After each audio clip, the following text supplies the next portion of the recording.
So here are our top 3 photo-esque places that you should definitely go check out when you're in Seoul.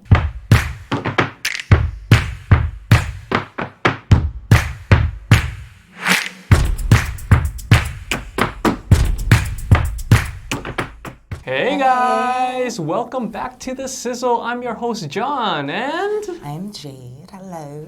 Welcome back. We talk everything K-culture, K-dramas, K-pop, and today we're talking about the weather. Seoul is getting, well, at least Korea is getting a lot colder these days.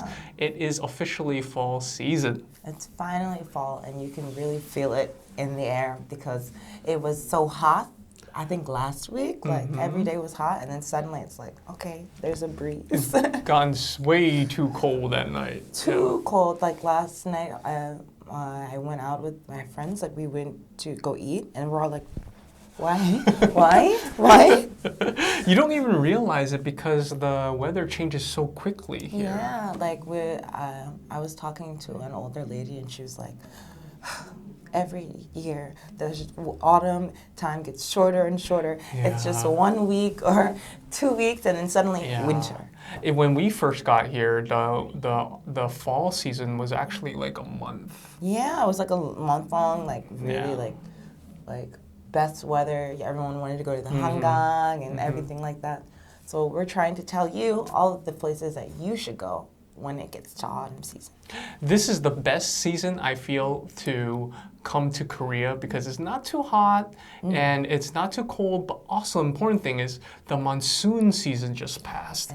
We finally got some dry weather, guys. I know, and like everyone always wants to do a summer trip, and then you always are like, okay, is the monsoon gonna be next week? Yeah. Or can I actually go to Jeju? Right. So we're gonna talk about the 5 Instagram hotspots that you should go visit when you come to South Korea. So the first one is Namsan. Namsan Mountain. Well, Nam Mountain. Namsan or Seoul Tower, right? It's called. Yeah. Have you been to Seoul Tower? Many times. And it's, I usually go just for a hike sometimes. I do too. I used to live halfway up the mountain. So like, just to have like a morning walk, I would go all the way up and then come back down. I would take like an hour and a half. It's a beautiful hike. It's very steep, so you can kind of get your exercise on. And at the top, it's super rewarding. A lot of K-dramas are filmed there. You know, the locks, the love locks. Yeah. If you don't know, you can make a lock and another lock, and it's supposed to represent your love lasting forever. So you can hook it on the tower, and there's, I mean, at least 1 million locks there. And there's a ton of restaurants now. There's a 3D like area, and they have like massage chairs. Yeah, I love the $5 massage chairs. They have like arcades, like they have like a shooting range. They have all kinds of things there now. Right. And the best part is the view you get at the top, because you get both sides of Seoul. So you get one side where it's like all like high buildings and like beautiful views, and then the other side's kind of like, because it goes towards the river, so you get to see all of Itaewon, so it's all of these older buildings, and then you have the mix of the trees. It's just so beautiful. Yeah, definitely like iconic of Seoul, and it's a, you know, I think one of the best places for a panoramic view of the city. Yes, for sure. And you can also take the cable car down, so you can see like kind of like an overview of the city. Like it's really pretty. Yeah, and I don't think the tickets are very expensive, so. I think it's like 5,000. Round trip? Round trip, probably like 10. 10, when I remember when I first came here, there's a lot of tourists, so the line was pretty long. I'm not sure about now. I would go during the weekday. Don't go on the weekend. Okay, number 2. Nami Island. Nami Island, very iconic for Winter Sonata. Have you seen that? Yes. Forever ago. That drama is very old, but it's a classic. It's kind of one of the dramas that everybody watches, because who was the lead in Winter Sonata? The lead actor? I don't remember, but we'll put the, we'll put it the here. information. Like, I think this like really started his career, so everyone was really into it. It's beautiful during the fall season. I've been there twice during the fall, and leaves are everywhere. Like you have to go at a certain time when the leaves are, falling or like, kind of like in the middle of it. I know, like they have that very long walkway where it's like it's right in the middle actually, and then there's like a forest. I've never been actually. Everyone always was like, oh, let's go to Nami Island. I was like, always like, oh no, I don't want to go. I don't want to go. It's about a 40-minute subway ride away north of Seoul. And the cool thing about this island is you need to take like a boat to the island, but you can also do a what do you call that? The zipper line? You can really? Yeah, you can zipper line into the island. Which is pretty cool. I want to do that. I think that would be really amazing. So they kind of make it fun for people.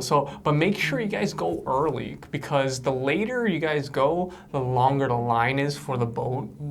And the boat is a really short ride. It's like literally 5-minute ride. So it's not worth, trying to be late for because you're going to be waiting for like 30 minutes, an hour, depending on how many people. There's a lot of tourists nowadays, so and locals at the same time. So, Korean people love to like go to the same area when something is all the time. The lines will always be very neat but very long.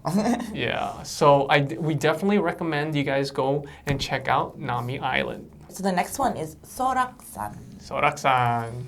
Which is the best. I think this is my favorite spot in the fall. I love hiking, but during the summer, sometimes it gets way too hot to hike. Yes. You're like dying, climbing up the mountain. Yes, yeah. But in the fall, it's a perfect time because it's a little bit cool. And if you go early in the morning, it's a little bit chilly. Yeah. So it's like when you start walking, you get the heat going, and it's like beautiful. They have all of the trees like cut into the mountain.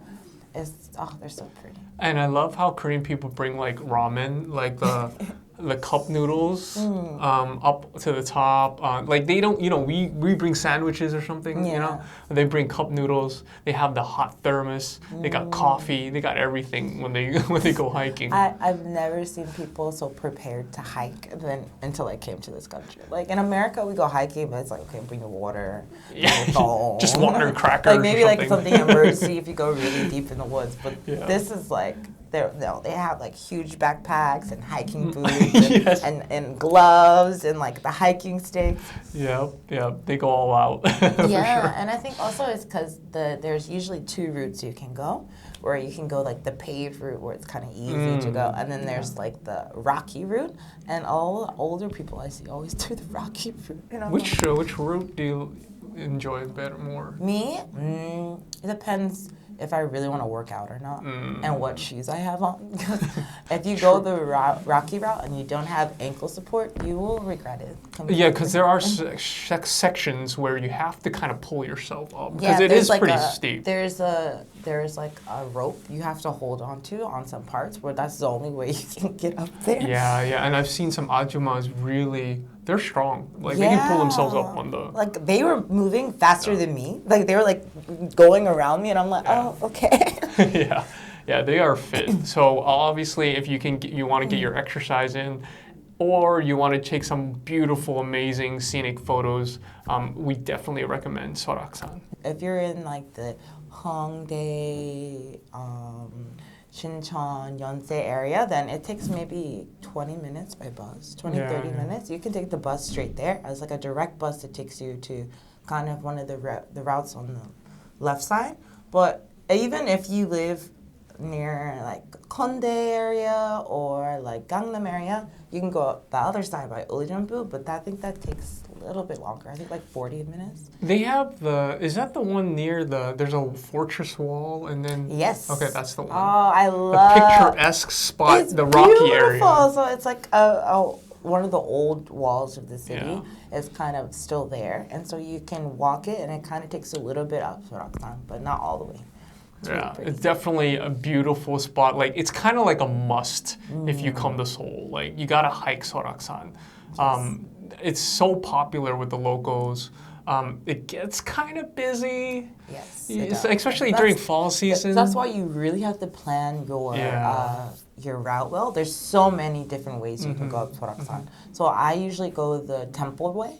Because usually there's not a lot of people going to the temple. They really just want to go to the top. Sometimes at the temples, they offer free food, especially in the morning time before lunch. So if you guys want like a free meal, you can stop by the temple, get some food, come back down. Yeah, you can even do a temple stay. I don't know if they stopped it for Corona for a while, but I think they brought it back recently. We're not sure yet, but you know, you might want to check that out. But it is an option if you want to try some vegetarian food, vegetarian options. Yeah, they wake up really early and they pray. And really early. Like 5 in the morning, 4 in the morning. So these are the top 3 places that you can check out. And tell us if you want to go to these places during the fall or if there's any other place that you like to go to. And make sure you guys check out the article that we linked down below. It'll give you the directions and you know, a little bit more information about what we're talking about. So make sure you guys check out our article down below. Yeah, so that's going to be it for this episode of The Sizzle. Please make sure you like and subscribe and comment and share all of our videos, and please check out our website as well. 안녕!